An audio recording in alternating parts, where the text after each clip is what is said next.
इस news channel पर जो भी स्वागत है। आज हम भारत की राजधानी दिल्ली के हम बात करें इस समय जंतर मंतर से। आप देख रहे हैं बहुत तादाद के यहाँ जो बौद्धिस्ट हैं और पचरंगी पट्टा पहन कर यहाँ लोग आए हैं। क्यों आए, क्या कारण है, आइए हम जानते हैं।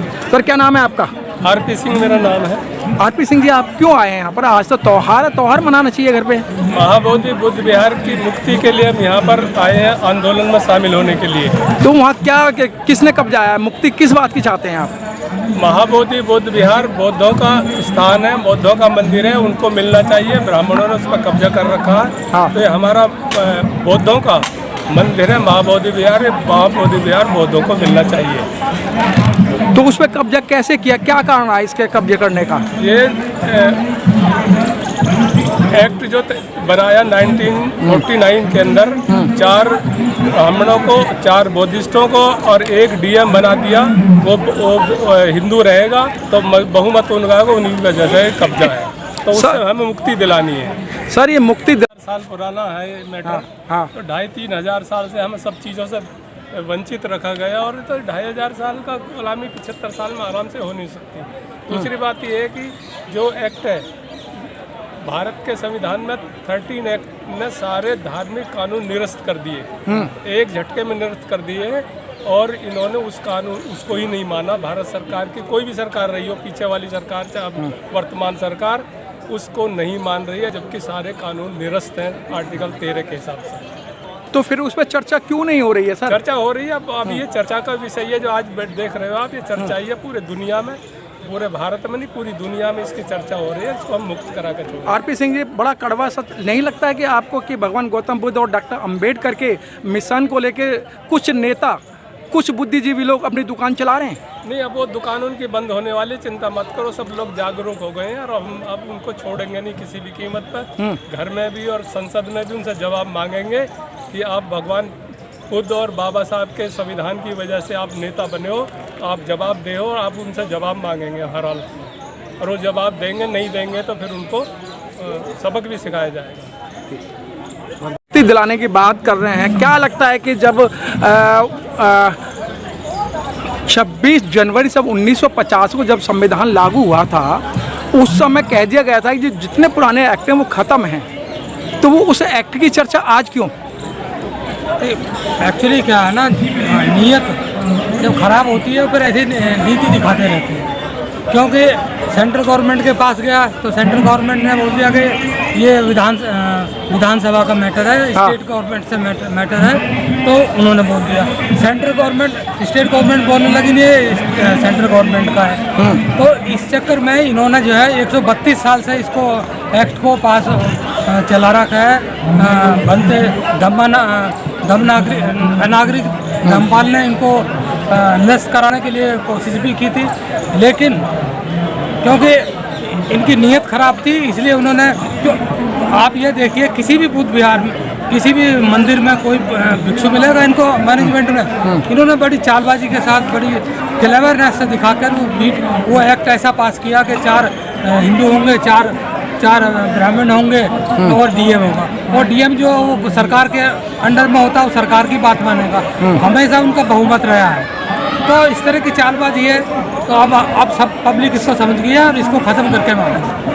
बौद्ध धर्म इंडिया के अंदर पैदा हुआ और बहुत बड़ी ज्ञान की बात हुई, लेकिन विदेशी लोग तो इस धर्म को बड़े पैमाने पर मान रहे हैं और अपनी उन्नति कर रहे हैं। लेकिन भारतवर्ष के अंदर ये बौद्ध विहार पे इतना बड़ा कब्जा हो गया और लोग इसे छुड़ा नहीं पाए। क्या कारण रहा, क्या ऐसे लॉजिक रहे? देखिए, इस देश में जो लोग सत्ताधारी हैं, जो लोग अपने आप को हिंदूवाद का नारा लगाते हैं, जो अपने आप को हिंदू बोलते हैं या कुछ करते हैं, मेरे हिसाब से बड़े कपटी और अजीब तरह का आदमी है। तो वो बेईमानी करना, बुद्धि से बाहर जाना, ये उनका परम धर्म है।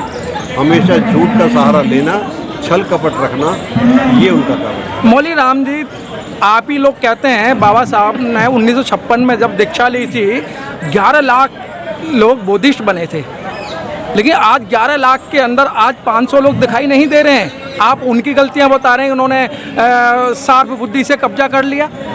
मैं उनकी गलती नहीं बता रहा हूँ, मैं तो अपनी महानालायकी बता रहा हूँ जी। हमारे समाज को जो पढ़े लिख के जो बाबा साहब ने 1956 में बुद्ध धर्म ग्रहण किया और जो पढ़े लिखे लोगों के लिए उन्होंने पूरी अपनी उम्र लगा दी, उन लोगों की नालायकी की वजह से ये सारे के सारे उल्टे काम हो रहे हैं। मैं नहीं कहता हूँ कि वो लोग बुद्धिमानी हैं, बल्कि हम लोग नालायकी, हमारे लोगों की नालायकी की वजह से ये सारा हमारे बीच में इंसाफ के कैशियर चुन्नीलाल जी जुड़ चुके हैं। चुन्नीलाल जी, इस तरीके की भीड़ क्यों और क्या कारण है? ये जो भीड़ हो रही है अभी तो ये शुरुआत है। शुरुआत है। हाँ। ये महाबोधि महाविहार को मुक्त कराने के जो ब्राह्मणों ने कब्जा कर रखा है, वहाँ अंधविश्वास फैलाकर और लूट का एक धंधा बना रखा है। तो विदेशों से जो पैसा आता है उसको शेयर करके आपस में ही बांटते हैं और ये भगवान बुद्ध का जो धम्म है उसको बदनाम करने के लिए सारे सिस्टम उन्होंने अपनाए हुए हैं। और वहाँ जो पंडे पुजारी हैं वो अपना चोगा, भिक्षुओं का चोगा पहन के और वो लगे हुए हैं, वो सब लूट का कारण है। और वो लोग जो सरकार की नीयत है मनुस्मृति लागू करने की, तो उस सिस्टम का एक पार्ट है, वो लगातार करते ही जा रहे हैं। और इस देश को अंधविश्वास में वैज्ञानिक की दृष्टिकोण से नहीं, अंधविश्वास के उसमें रखकर लोगों पर गुलाम बना के रखना चाहते हैं। यही उनकी। चुन्नीलाल जी, क्या मतलब यहाँ का जो बहुजन है या बुद्धिस्ट लोग इतने कमज़ोर हो गए कि उनके घर में जाके कब्जा किया जा रहा है? मतलब घर में रहते हुए भी कब्जा किया जा रहा है? असल बुद्धिस्ट हैं नहीं, हम कहते हैं बुद्धिस्ट हैं। हाँ। आधे बुद्धिस्ट हैं। जो आदमी है वो तो अपना आप को बुद्धिस्ट मानता है। हाँ। लेकिन उन घर में जाके हम देखेंगे तो उन महिलाएं हैं, महिलाओं सारा हिंदूवाद, दीपदानों उत्सव मनाएंगी, दिवाली मनाएंगे, किसी भी तरीके से मनाएंगे। बहुत सारा हिंदूवाद का उनके अंदर जो गुलामी का वो भरा हुआ है वो आस्ता आस्ता निकलेगा, क्योंकि जितना हम प्रचार करें। सर, पढ़े लिखे बुद्धिजीवी लोग अपनी गलती को महसूस कर रहे हैं कि हमारी कमियां रहीं, उन कमियों के कारण इन्होंने कब्जा किया है। तो क्या लगता है कि जिस तरीके से भारत के जो नेता विदेश के अंदर जाते हैं और बाबा साहब की और भगवान गौतम बुद्ध की मूर्ति लेके जाते हैं, कहते हैं हम बुद्ध के देश से आए हैं, और बुद्धों के साथ इस तरीके का अत्याचार क्यों? देखिए, जो बात कह रहे हैं बिल्कुल सही बात है। जो यहाँ के हमारे प्रधानमंत्री भी और जो नेता गण जाते हैं वो हमेशा ये बोलते हैं कि हम बुद्ध के देश से आए हैं, लेकिन वो पाखंडी आचरण उनका विपरीत है। जब वो यहाँ वापस आते हैं तो वो हिंदू धर्म की बात करते हैं, हिंदुत्व की बात करते हैं, हिंदू राष्ट्र की बात करते हैं, तो उनके वो पाखंडी लोग हैं। उनके कथनी और करनी में, उनके आचरण में फ़र्क है। वो धोखेबाज लोग हैं, बाहर कुछ कहते हैं और यहाँ कुछ कहते हैं। वो बाहर से यहाँ पर जो बुद्ध गया में वो आता है जो चंदा वगैरह, उसको हड़पने के लिए वो बाहर जाके ये बोलते हैं कि हम बुद्ध के देश से आए, उनका और कोई मकसद नहीं है। सर, आपके ही लोग जो राइटर हैं वो कहते हैं कि जो बुद्ध हैं ये विष्णु के 10वें अवतार हैं। नहीं, ये तो जो वही मैं कह रहा हूँ, जो ये पाखंडीवादी लोग हैं, मनुवादी लोग हैं, वही बोलते हैं विष्णु का अवतार है। हाँ। हमारा जो बुद्धिस्ट लोग हैं वो कोई नहीं बोलता। अगर वो मान लो ये विष्णु के अवतार हैं तो ये भगवान बुद्ध की पूजा क्यों नहीं करते हैं? क्यों उनसे ये नफरत करते हैं? मंदिरों में ये जो जितने बड़े बड़े मंदिर हैं, ये जितने भी यहाँ मंदिरों में भगवान बुद्ध की मूर्ति रख के क्यों नहीं पूजा करते? ये तो ये पाखंडीवादी लोग हैं, झूठ बोलने वाले लोग हैं, कपटी लोग हैं।